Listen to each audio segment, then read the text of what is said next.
Bismillah, walhamdulillah, wassalatu wassalamu ala rasulillah.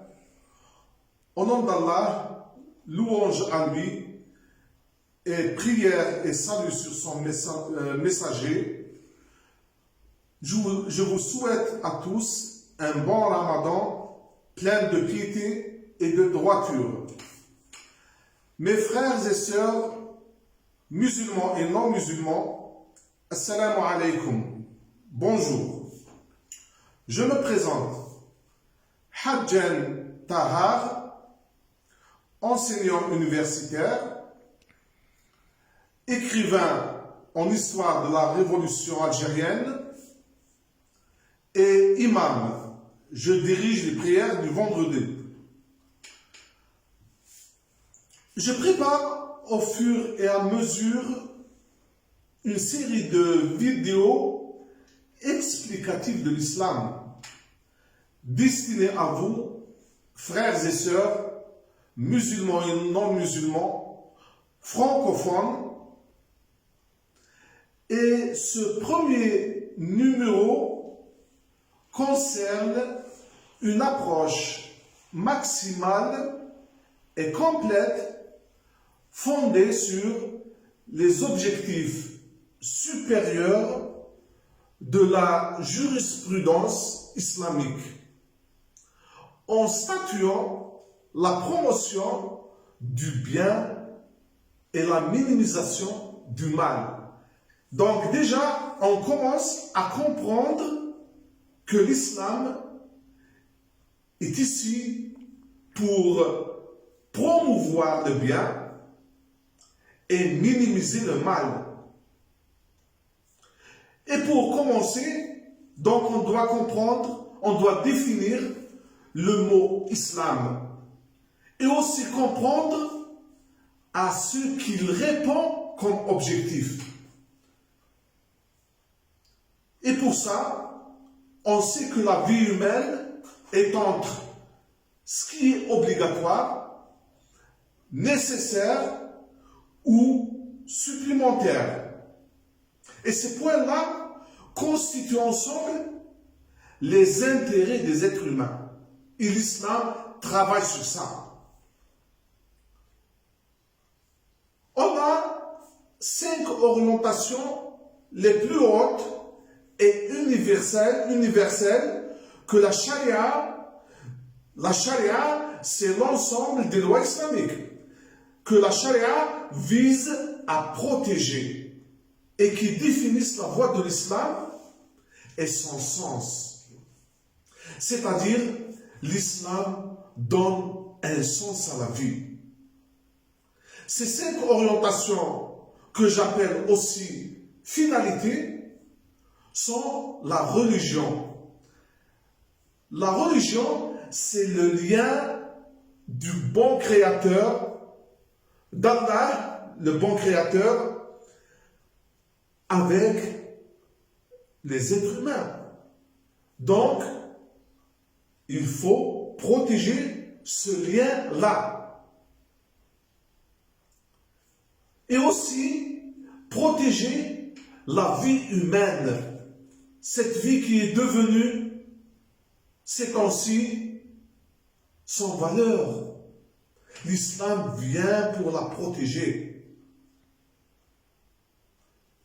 Aussi, protéger la progéniture. La vie a commencé sur terre avec Adam et Ève, le salut sur eux, et on est maintenant 8 milliards d'êtres humains sur la terre. Mais cette progéniture qu'on considère, c'est du côté sain. Avec le mariage, protéger aussi la raison. Et c'est ça l'un des grands dons d'Allah, du bon Dieu, à l'être humain, pour différencier entre le bien et le mal, pour différencier entre la lumière et l'obscurité, pour différencier entre la justice et l'injustice, etc. Si donc l'utilisation d'une règle ponctuelle de jurisprudence aboutissait à enfreindre l'une de ses finalités supérieures qui est sujette à préserver, celle-ci devrait être revue. Et c'est ça qui fait que l'islam existe toujours après 15 siècles sans changer. Pourquoi? Parce que sa source est directement l'esprit de plusieurs versets coraniques. Alors, on a le livre saint, le Coran, qui n'est autre chose que la parole d'Allah, la parole du bon Dieu, et ou des hadiths éminemment authentiques appelés Sunna du prophète Mohammed, que la paix et le salut sur lui. Qu'est-ce que c'est la Sunna? C'est les dires et faits du prophète, d'un côté, et les dires et faits de ses compagnons rapportés et qui sont acceptés et appréciés par le prophète. Donc, on a deux sources. Et réellement, la source Sunna, elle est explicative au Saint-Coran. Tels sont les objectifs de l'islam, cherchant à réaliser et préserver les intérêts humains. Et tout ce qui vient après, et c'est ça qui doit être bien compris chez les musulmans et chez les non-musulmans. Et tout ce qui vient après, dogmes, croyances, adoration, lois, règles, soutiennent et servent cette thèse.